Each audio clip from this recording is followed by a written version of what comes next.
Johnson City recycling bin. This one is actually the Wing Deer Park Pavilion.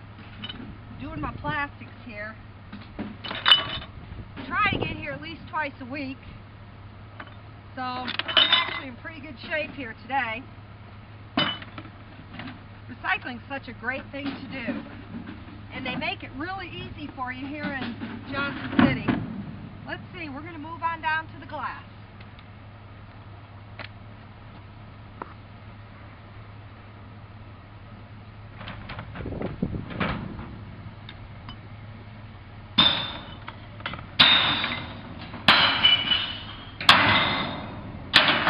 They've got it separated into clear glass and brown glass. Even my glasses are glass.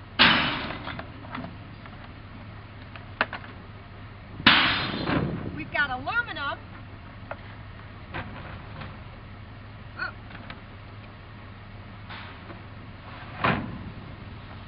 We've also got mixed paper, white paper, and I'm going to go ahead and pack back up in my car and go on over to the cardboard section. Try to get these boxes broken down before I get here, especially when it's cold out. That's one of the things they want when you're doing the cardboard. They want the boxes broken down. I've got a teenager, so we get a lot of pizza boxes. Those are okay. Whew. I got a lot of breaking down to do today. So you kind of get the idea on the whole recycling thing. It's a great thing to do, and Johnson City has a great recycling program. Thanks a lot for sharing my